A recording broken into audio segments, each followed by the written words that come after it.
안녕하세요. 가압류하고 압류의 세계를 좀 명확하게 파헤쳐 보겠습니다. 이게 언뜻 보면 비슷해 보이는데 결정적인 차이가 있거든요. 이걸 이해하는 게 중요하죠. 자, 바로 시작해 볼까요? 가장 먼저 눈에 띄는 게 이 둘의 시기하고 목적, 이게 확연히 다르다는 거예요. 네, 일단 가압류는 본소송 전에 취하는 일종의 임시 조치인데요. 근데 왜 미리 할까요? 그게 이제 소송하는 동안에요. 채무자가 재산을 팔아버리거나 숨기지 못하게 미리 묶어두려는 거죠. 아하, 네, 일종의 뭐랄까, 보험 같은 거라고 할까요? 보험이요? 아니면 예방주사 같은 느낌? 네, 그런 거죠. 저 사람한테 돈 받을 거 있는데, 소송 걸면 재산 빼돌릴지도 몰라. 그러니까 미리 잡아둬야 해. 딱 이런 상황인 겁니다. 아, 그렇군요. 예방 차원. 그렇죠. 반면에 압류는 상황이 좀 달라요. 이건 소송에서 이겨서 법원의 확정 판결 같은 거 있잖아요. 그런 집행 권한을 얻은 후에 진행하는 절차입니다. 아, 이긴 다음에요. 네, 채무자의 재산을 강제로 가져와서 채권을 만족시키는, 그러니까 더 적극적이고 실질적인 권리 실행 단계죠. 실질적인 권리 실행. 네, 판결 나왔으니까 이제 저 사람 재산을 진짜로 가져와서 내 돈을 받아내야겠다. 이런 의지의 표현이라고 보시면 돼요. 그러니까 가압류가 재산을 그냥 묶어두는 예방이라면요. 압류는 그 재산을 이제 현금화해서 내 권리를 실현하는 그런 과정인 셈이죠. 아, 명확하네요. 가압류는 묶어두는 것, 즉 예방이고, 네, 압류는 가져오는 것, 집행. 맞습니다. 자, 여러분, 이 핵심 차이를 딱 기억해 두시고요. 그럼 가압류는 구체적으로 어떻게 시작하는지 좀 보죠. 절차를 보니까 크게 세 단계로 나눌 수 있겠더라고요. 네, 맞아요. 첫 단계는 신청서 작성하고 제출하는 겁니다. 내가 받을 돈, 그러니까 청구 채권이 얼마고 또 어떤 재산을 가압류하고 싶은지를 명확히 적어야 하고요.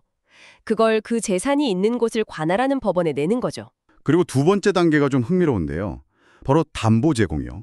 법원이 가압류를 신청한 사람, 채권자한테 돈이나 보증보험증권 같은 담보를 요구할 수 있다고요? 이게 왜 필요한 걸까요? 이게 아주 중요한 지점인데요. 만약에 그 가압류 신청이 부당했거나 잘못되었을 경우에 채무자가 입게 될 손해 있잖아요. 그걸 배상해주기 위한 최소한의 안전장치라고 보시면 됩니다. 채무자를 위한 거군요. 네. 그러니까 채권자의 권리보호만큼이나 채무자의 재산권 보호도 고려하는 거죠. 그리고 또 어떻게 보면 무분별한 가압류 신청을 좀 막는 효과도 있고요. 그렇겠네요. 담보까지 걸어야 하니까. 네, 내가 좀 확신이 있어야 담보까지 걸면서 진행할 테니까요. 그리고 이제 마지막으로 법원이 신청을 받아들이면 가압류 결정이 나고요. 이게 등기부 같은 데 기록이 되면서 효력이 발생하는 겁니다. 그럼 이제 채무자는 그 재산을 마음대로 팔거나 담보로 잡히거나 할 수 없게 되는 거죠. 그렇군요. 확실히 묶어두는 효과는 있는데 여기서 좀 짚고 넘어가야 할 게 가압류가 되었다고 해서 그 재산이 바로 채권자 것이 되는 건 아니라는 거죠. 맞습니다. 아주 중요한 점이에요. 소유권 이전하고는 전혀 다른 개념입니다. 아, 다른 거군요. 네, 그냥 처분을 제한하는 효과만 있는 거예요. 자, 그럼 몇 가지 핵심 질문들 좀 빠르게 살펴볼게요. 첫째, 가압류만 해놓고 본 소송은 안 해도 괜찮은 건가요? 그건 안 됩니다. 안 돼요? 네, 가압류는 어디까지나 임시조치일 뿐이라서요. 돈을 실제로 받으려면 반드시 본안소송에서 이겨야 해요. 승소 판결을 받아야 합니다. 그 판결을 근거로 해서 압류 그리고 현금화 절차로 나아갈 수 있는 거죠. 아, 네, 가압류는 그냥 시간을 벌어주는 역할 이렇게 생각하시면 좀 편할 것 같아요. 그럼 이게 두 번째 질문하고 바로 연결되네요. 가압류된 재산은 그럼 결국 어떻게 현금으로 바꾸나요? 네, 그게 이제 본안 소송에서 이긴 다음에요. 그 판결에 따라서 가압류를 본압류로 전환을 하고요. 그리고 나서 법원을 통해서 경매 같은 강제 집행 절차를 밟게 됩니다. 그래서 해동 재산을 매각하고 그 돈으로 채권을 회수하게 되는 거죠. 그렇군요. 마지막 질문도 좀 흥미로웠는데요.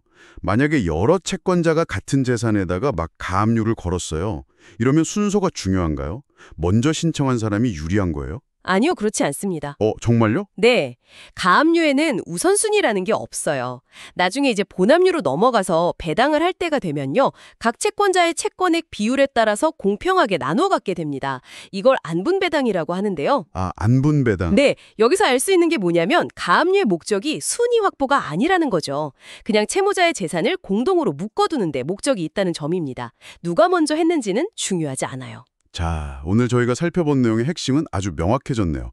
가압류는 소송 전에 하는 예방적인 동결 조치고 네, 압류는 소송 후에 하는 실질적인 회수 단계다. 맞습니다. 여러분, 이 차이를 이해하는 것이 어떤 법적인 상황에서 여러분의 권리를 지키거나 아니면 상황을 파악하는 데 첫걸음이 될 겁니다. 그렇습니다. 여러분이 누군가에게 돈을 받아야 할 입장이시든 혹은 반대로 여러분의 재산에 이런 조치가 취해질 가능성이 있든 간에요. 이 두 개념의 차이하고 절차를 아는 것은 정말 중요합니다. 현실적으로 어떤 기대를 하고 또 어떤 준비를 해야 할지 판단하는 기준이 되니까요. 네, 오늘 저희가 함께 들여다본 내용을 바탕으로요. 마지막으로 이런 질문 한번 던져보고 싶네요. 가압류는 재산 처분을 막는다고 했잖아요? 네, 그렇죠. 그렇다면 채무자가 재산을 직접 팔지는 못하더라도 다른 합법적인 방법을 통해서 이 가압류의 실질적인 효과를 좀 줄이거나 회피하려고 시도할 수도 있지 않을까요? 어떤 방법들이 가능할지 한번 생각해 보시면 이 주제에 대해 더 깊은 이해를 하는 데 도움이 될 것 같습니다. 오늘 함께해 주셔서 감사합니다.